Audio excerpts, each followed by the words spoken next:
नमस्कार, श्रम रोजगार कार्यक्रममा यहाँलाई हार्दिक स्वागत छ। यो कार्यक्रम हरेक हप्ता बिहिबार बिहान 7 बजेको समाचारपछि रेडियो नेपालबाट सुन्न सकिन्छ। आजको कार्यक्रम आप्रवासी श्रमिक दिवस मनाउने सन्दर्भमा तयार पारिएको सामग्रीमा केन्द्रित छ। सुनेर साथ दिनुहोला। रोजगारी र जीविकोपार्जनका लागि अन्य देश जाने र बस्ने प्रक्रियालाई सामान्य रूपमा आप्रवासन भनेर बुझिन्छ। आप्रवासीहरू जुन देशमा गएका छन् त्यही देशको कानून अनुसारको सेवा, सुविधा र सुरक्षाको मान्यता पाउनुपर्छ भन्ने सन्देश फैलाउन सन् 2000 देखि हरेक वर्ष डिसेम्बर 18 मा अन्तर्राष्ट्रिय आप्रवासी श्रमिक दिवस मनाउने गरिएको छ। आज डिसेम्बर 15 तारिक। भोलिदेखि सप्ताहव्यापी रूपमा विभिन्न संघ संस्थाका कार्यक्रमहरू आयोजना हुँदैछ। दिवसको अवसरमा श्रम रोजगार तथा सामाजिक सुरक्षा मन्त्रालयको संयोजकत्वमा मूल समारोह समिति गठन गरी त्यस अन्तर्गत कार्यक्रम उपसमिति र प्रचार उपसमिति मार्फत आप्रवासनका क्षेत्रमा काम गर्ने सरकारी तथा गैर सरकारी संघ संस्थाहरूसँग सहकार्य र समन्वय गरिएका विभिन्न चेतनामूलक सप्ताहव्यापी कार्यक्रमहरू संघ, प्रदेश र वडा स्तरमा हुने गरेको छ। आज बिहिबार मूल समारोह समितिले दिउँसो 3 बजे पत्रकार सम्मेलन गरी यो वर्ष हुने सप्ताहव्यापी कार्यक्रम र मन्त्रालयको सन्देश पनि सार्वजनिक गर्दैछ। राष्ट्रिय तथा अन्तर्राष्ट्रिय गैर सरकारी संघ संस्थाहरूले आप्रवासी श्रमिकहरूको अधिकार सुनिश्चितता सम्बन्धी कानूनको चर्चा र सरकार तथा राजनीतिक दलहरूलाई यी विषयहरूमा ध्यानाकर्षण गराउँदै पनि आएका छन्। सुरक्षित वैदेशिक रोजगारीका लागि विभिन्न सचेतनामूलक कार्यक्रम गरी मनाउने तयारी भइरहँदा सुरक्षित आप्रवासनका लागि राष्ट्रिय सञ्जाल NNSM को भूमिका के छ? संस्थाका अध्यक्ष हरि थापा भन्नुहुन्छ। पहिलो कुरा त NNSM national network for safe migration चाहिँ नेपालमा जुन वैदेशिक रोजगारको क्षेत्रमा काम गर्ने संघ संस्थाहरूको चाहिँ छाता संस्था भएको हुनाले प्रत्येक वर्ष 18 डिसेम्बरलाई लक्षित गरेर विभिन्न किसिमका कार्यक्रमहरू चाहिँ यसले गर्दै आएको छ। केही वर्षदेखि चाहिँ संस्थागत भएको छ। श्रम मन्त्रालयको लिडरसिपमा हामी सबै संघ संस्थाहरू मिलेर यसलाई चाहिँ एउटा उत्सवकै रूपमा यसले एउटा सन्देश दिने रूपमा चाहिँ मनाइराखिएको छ।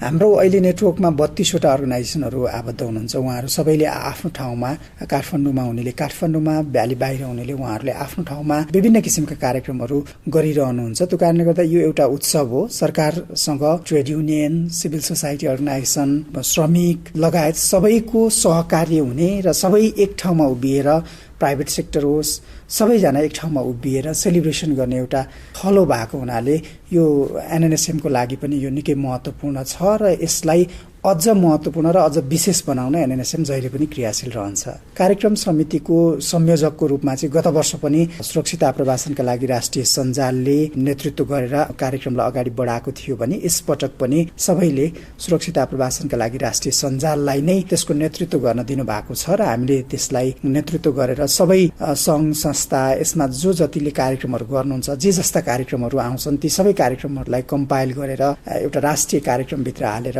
सबै कार्यक्रमहरूमा सबैको प्रतिनिधित्व, सबैजना त्यसको जानकार हुन् भन्ने हिसाबले हामीले अहिले तयारी गरिराखेका छौँ र आजै पनि त्यसको विस्तृत रूपमा जानकारी दिनको लागि 3 बजेको लागि पत्रकार सम्मेलन आयोजना गरिएको छ र विस्तृत जानकारी आज दिइन्छ र भोलिदेखि यो दिवस सुरु हुन्छ।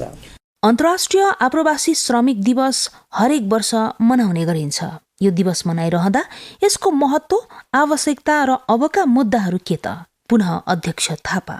यो चाहिँ हामी सबैको लागि निकै महत्त्वपूर्ण छ जस्तो लाग्छ। यो चाहिँ श्रमिकहरूको विषयमा कुरा गर्नको लागि, उनीहरूको हक अधिकारको विषयमा कुरा गर्नको लागि त यो एक दिन भन्ने त होइन, तर यो विशेष दिन हो। सरकार लगायत सम्पूर्ण सरकारवाला निकायहरू चाहिँ एक ठाउँमा बसेर काम गर्ने, कार्यक्रम गर्ने, छलफल गर्ने भएको हुनाले यसले उहाँहरूको अधिकार संरक्षणमा, उहाँहरूको विषयमा काम गर्नको लागि, नीति निर्माणदेखि कार्यान्वयन तहसम्म झकझक्याउनको लागि यो निकै महत्त्वपूर्ण हुन्छ। त्यो कारणले गर्दा सबै पक्षको सहभागिता रहने साताव्यापी कार्यक्रम हामी सबैका लागि महत्त्वपूर्ण छ। श्रमिककै विषयमा काम गर्नको लागि श्रम मन्त्रालय गठन भएको छ, श्रम मन्त्रालय छ, वैदेशिक रोजगार विभाग छ, विदेश जानेहरूको लागि, यहीँका श्रमिकहरूको लागि श्रम विभाग छ, त्यसैगरी वैदेशिक रोजगार बोर्ड छ, सामाजिक सुरक्षा कोष छ। यस्ता विधि सङ्गठनहरू चाहिँ सरकारी निकायहरूले पनि गठन गरेको छ र त्यसलाई कार्यान्वयन गर्नलाई विभिन्न निकायहरू तय गरिएका छन्। त्यो हिसाबले काम गर्नको लागि ध्यान दिनको लागि त पक्कै पनि सरकारले दिनु नै पर्छ, दिनै राखेको छ। तर जहाँनेरि त्यो ध्यान पुग्न सकेको छैन, जहाँनेरि ग्याप छ, त्यहाँनेरि चाहिँ अन्य सरकारवालाहरूले आवाज उठाउने हो, त्यो झकझक्याउने हो। र त्यो झकझक्याउँदाखेरि कहिलेकाहीँ दबाब दिनुपर्ने हुनसक्छ, कहिलेकाहीँ सुझाव दिनुपर्ने हुनसक्छ।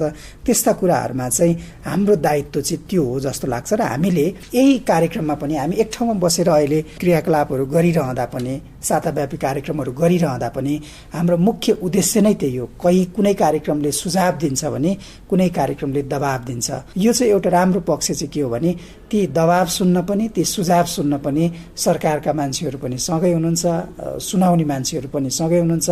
अब कुनै सङ्घ संस्थाहरूले पीडितको सुनवाई गर्नुहुन्छ, होइन, पीडितका कुराहरू, यस्ता किसिमका समस्या हामीले भोग्यौँ, यो चाहिँ अब भोग्नु नपरोस् भनेर नेतृत्व गर्ने, सरकारको नेतृत्व गर्ने, सम्बन्धित निकायको नेतृत्व गर्ने व्यक्तिहरूलाई चाहिँ सुनाउनुहुन्छ भने कतिले चाहिँ विभिन्न किसिमका चित्रकलाहरू मार्फत पनि, होइन, यसपालि यो कार्यक्रमहरू गरिँदैछ भने सरकारले नै, श्रम मन्त्रालयले नै 18 डिसेम्बर जुन मुख्य दिनको दिन चाहिँ एउटा बृहत रूपमा चाहिँ तयार पारेको प्रतिवेदन, आप्रवासन प्रतिवेदन सार्वजनिक गर्दैछ, जुन सबै स्टेक होल्डरलाई निमन्त्रणा गरिएको छ। त्यो पनि एउटा निकै महत्त्वपूर्ण पक्ष हुनेछ यसपालिको। अबको फोकस भनेको चाहिँ जानी मान्छेहरूलाई सुरक्षित बनाउनु पर्ने त त्यो सधैँको मुद्दा हो, त्यो सधैँ गर्नु नै पर्छ, पहिलो प्रायोरिटीमा त्यो राख्नै पर्छ। तर पछिल्लो केही समयबाट चाहिँ अब विदेशमा मात्रै कति निर्भर रहने, अब स्वदेशमा फर्किनुपर्छ, स्वदेशमा उहाँहरूलाई चाहिँ पुनरेकीकरण गर्नुपर्छ भन्ने हिसाबले हामीले धेरै लामो समयदेखि कुरा उठाइराखेका छौँ र सरकारले पनि त्यसमा एक स्टेप अगाडि बढेर पुनरेकीकरण निर्देशिका ल्याएको छ। र यसपटकको नारा पनि हामीले यहाँनिर के तय गर्यौँ भने पुनरेकीकरणलाई फोकस गरेर तय गरेका छौँ, होइन। वैदेशिक रोजगारबाट प्राप्त सिप पुँजीलाई चाहिँ राष्ट्रिय स्तरमा गरिने उद्यमशीलता, त्यसपछि रोजगारी नै अबको हाम्रो स्वाभिमान हो भन्ने हिसाबले हामीले जुन राष्ट्रिय नारा तय गरेका छौँ, त्यसले पनि अबको काम, अबको फोकस चाहिँ विदेशमा भएका दाजुभाइ दिदीबहिनीहरूलाई चाहिँ नेपालमा ल्याउनुपर्छ, उहाँहरूलाई नेपालमा राख्नुपर्छ, उहाँहरूलाई नेपालमै उद्यमशील बनाउनुपर्छ। अब विदेश जाने, उहाँहरू फर्केर फेरि जाने वातावरण बनाउनु हुन्न भन्नेतर्फ चाहिँ अलि बढी जोड दिनुपर्छ। तथापि जानुभन्दा अगाडि गरिने भर्ना प्रक्रियाका विषयमा ठगीका कुराहरू, रेस्क्युका कुराहरू, उहाँनेरि कानुनी सहायताका कुराहरू, यस्ता धेरै कुराहरू छन् जुन गर्नुपर्ने छ।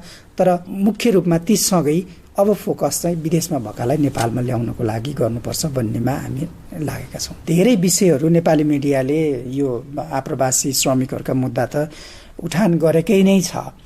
त्यसकै आधारमा पनि कति नीति निर्माणमा निकै महत्त्वपूर्ण योगदान पुगेको छ, त्यो हामीले एप्रिसिएट गर्नै पर्छ।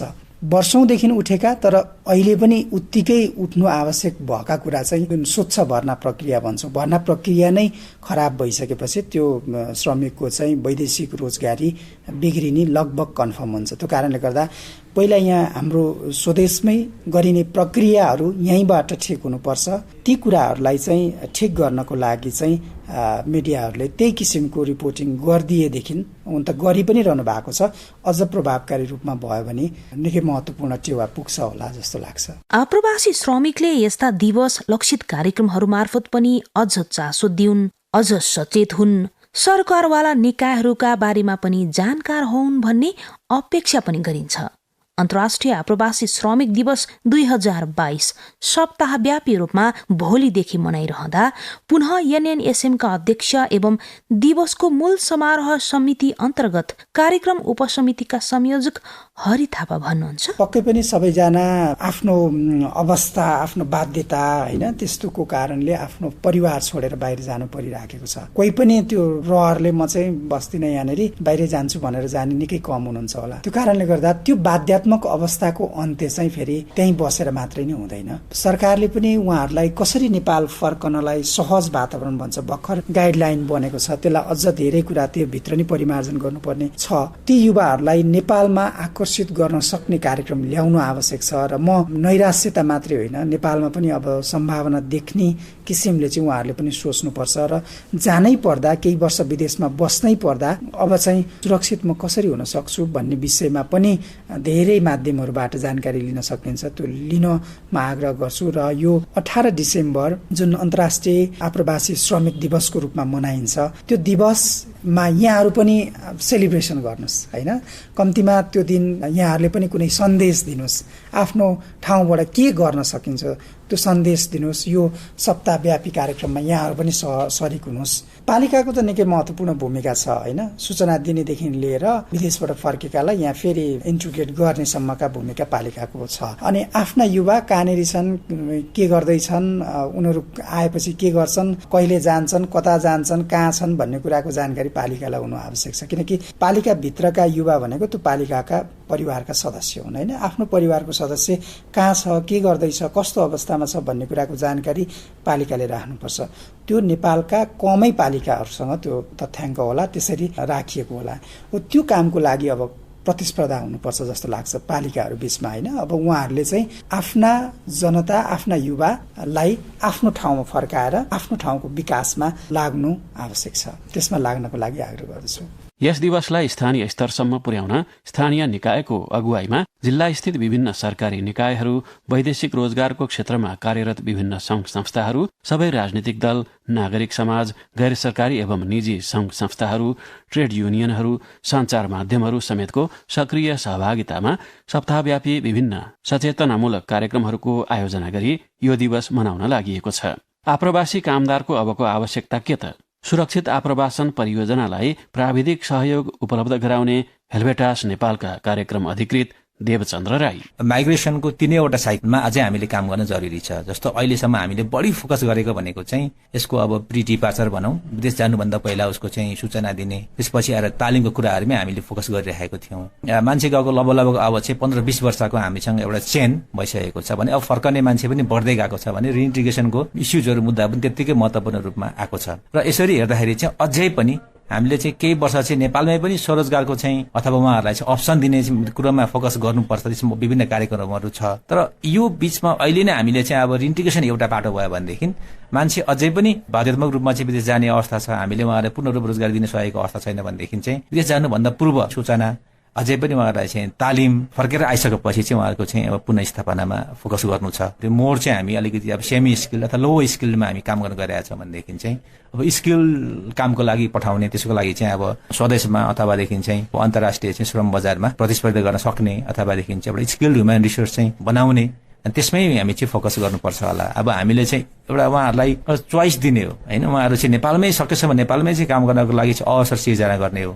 तर अब एउटा अब संविधानले पनि दिएको एउटा मौलिक अधिकार, मान्छे चाहिँ रोजगारीको लागि बाहिर जान चाहनुहुन्छ भने हामीले त्यसको लागि पनि अब सुरक्षा अझ बढी कसरी यसलाई उपलब्धिमूलक बनाउन सकिन्छ, त्यो हिसाबले चाहिँ हामीले उहाँहरूलाई चाहिँ इक्विप्ड गर्न, उहाँहरूलाई चाहिँ स्किल प्रोभाइड गर्न चाहिँ अझै पनि जरुरी छ। वैदेशिक रोजगारीबाट फर्किएकाहरूको तथ्याङ्क अद्यावधिक हुन नसकेकाले वैदेशिक रोजगारीमा कार्यरतको संख्या यकिन गर्न कठिन छ।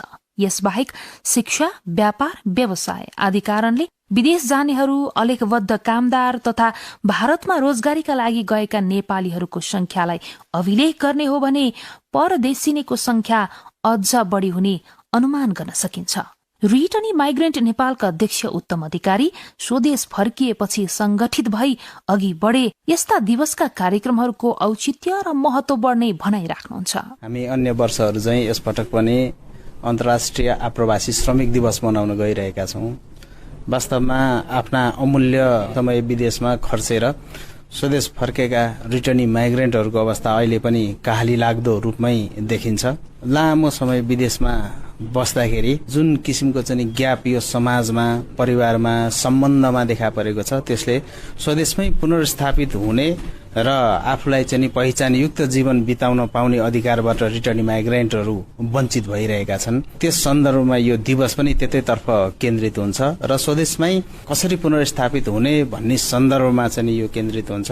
उहाँहरूलाई यस्तो सन्दर्भ पारेर जुटाउँदै अघि लगेर उहाँहरूको लागि आवश्यक पर्ने क्षमतायुक्त चाहिँ तालिमका कार्यक्रमहरू हुन सक्लान्। वित्तीय साक्षरताको चाहिँ पहुँच आम रिटर्नी माइग्रेन्टहरूमा पुर्याउन सक्ने कार्यक्रम हुन सक्छन्। उद्यमशीलतासँग सरोकारित अरू विषयहरू प्रयासहरू हुन सक्छन् जसलाई हामीले जोड्दै लैजाने चाहिँ एउटा वातावरण बन्न सक्छ। त्यसको लागि हामी आग्रह पनि गर्न चाहन्छौँ। अब लामो समयदेखि यो देशको अर्थतन्त्र निर्माणमा सहयोग गरेको ठुलो समूह, ठुलो एउटा चाहिँ वर्ग राज्यको पहिचानबाट र सम्बोधनबाट छुटेको छ। त्यसकारण सबैभन्दा पहिलो आवश्यकता भनेको चाहिँ सङ्गठित हुनु हो, किनभने बिना सङ्गठितहरूको आवाज राज्यले सुन्दैन। राज्यको विकासक्रम यही अनुसार भएको छ। त्यसकारणले गर्दा सङ्गठित हुँदै आफ्ना समस्याहरू उजागर गर्ने हो। एक त राज्यसँग तथ्याङ्क छैन, रिटर्न माइग्रेन्टहरूको तथ्याङ्क नै छैन। अर्को कुरो, रिटर्न माइग्रेन्टहरू लामो समयदेखि सङ्गठित हुन सकेनन्। हामीले सामान्य प्रयास गरेका छौँ देशैभरबाट सङ्गठित हुँदै सर्वत्र तर्फबाट रिटर्न माइग्रेन्टहरूका समस्याका आवाजहरू उजागर गर्ने र राज्यसँग सहयोगका कार्यक्रमहरू माग गर्ने एउटा चाहिँ सङ्गठित प्रक्रिया अगाडि नबढुन्जेल यो सम्बोधन हुन सक्दैन। त्यस अर्थमा आफ्ना समस्याहरूलाई उजागर गर्दै ती समस्या समाधानका लागि राज्यले गर्नुपर्ने के हुन् ती सुझाव समेत रिटर्न माइग्रेन्टहरूले सङ्गठित भएर चाहिँ अगाडि बढ्नुपर्छ। त्यसको लागि हामीले एउटा चाहिँ नेतृत्व गरेका छौँ। हामी आम रिटर्न माइग्रेन्टहरूलाई आबद्ध भएर चाहिँ यो आवाज अझ दरिलो रूपमा उठाउन आग्रह पनि गर्छौँ। यसले क्रमिक रूपमा समस्याको समाधान गर्दै लैजान्छ। किनभने कुनै पनि क्षेत्रमा होस् एउटा पुस्ताले योगदान नगरिकन कहीँ पनि अर्कोले चाहिँ सुविधा भोग गर्न पाउँदैन। त्यस अर्थमा हामी रिटर्नी माइग्रेन्टहरूले नेपालमा योगदान गर्ने बेला सही बेला यो आएको छ। वैदेशिक रोजगारीमा अवसर तथा चुनौती दुवै छन्। वैदेशिक रोजगारीबाट प्राप्त हुने मुख्य अवसर भनेको विप्रेषण अनि सिप र अनुभव हो। नेपालमा गरिबी घट्नुमा विप्रेषण एउटा महत्वपूर्ण कारक बन्न पुगेको छ। वैदेशिक रोजगारीका चुनौतीको रूपमा स्वदेशमा श्रम शक्तिको अभाव, सामाजिक प्रभाव, बौद्धिक तथा श्रम पलायन जस्ता प्रमुख प्रभाव रहेका छन्। आप्रवासीहरूका लागि परदेशमा र फर्किएपछि स्वदेशमा हकहितको रक्षाका लागि द्विपक्षीय सम्झौता, नीति नियम, राष्ट्रिय कार्यक्रम तथा परिचालनमा ठोस काम हुन सके वैदेशिक रोजगारीमा हुने चुनौतीहरूलाई घटाउन सकिएला कि? अर्को हप्ता पनि अन्तर्राष्ट्रिय आप्रवासी श्रमिक दिवस 2022 साप्ताहिक रूपमा मनाउने क्रममा भएका विभिन्न कार्यक्रमहरूको जानकारी र मन्त्रालयको अन्य गतिविधिहरू लिएर हामी उपस्थित हुने नै छौँ। आजलाई कार्यक्रमबाट सहकर्मी अच्युत अरियाल, सम्झना गौतम, हेमन्त उप्रेतीसँगै मनुका कुँवर बिदा हुन्छौँ। नमस्कार।